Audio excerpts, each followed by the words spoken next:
രക്ഷയില്ലാത്ത പടം.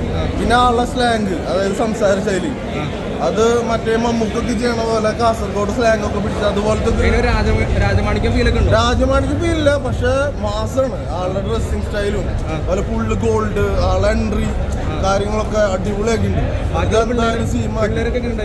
പിള്ളേരൊക്കെ തകർത്തുണ്ട്. ഇന്റർവെല്ലായിട്ടുള്ള ഇതുവരെയുള്ളതിൽ തകർത്തുണ്ട്.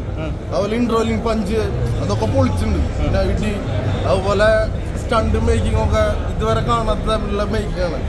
പൊളിച്ചു, രംഗണ്ണ പൊളിച്ചു. ആവേശം വർഷങ്ങൾക്ക് ശേഷം അതിനൊക്കെ ഒരു വെല്ലുവിളി ആയിരിക്കും അത്. എന്തായാലും തീർച്ചയായും വർഷങ്ങൾക്ക് ശേഷം ആടുജീവിതം ഇതൊക്കെ പോകും. ആവേശമല്ല, ഒരാവശ്യത്തിലാകും. അവരൊക്കെ ഏറ്റെടുക്കും സംഭവം.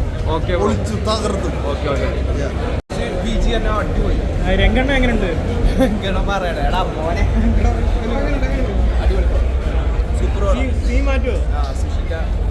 മാസ്റ്റർ പീസ് ആയിട്ട് ടൈറ്റിൽ കാർഡ് വരുമ്പോൾ തന്നെ അടിപൊളി. തിയേറ്റർ പൂരപ്പുറമാക്കോ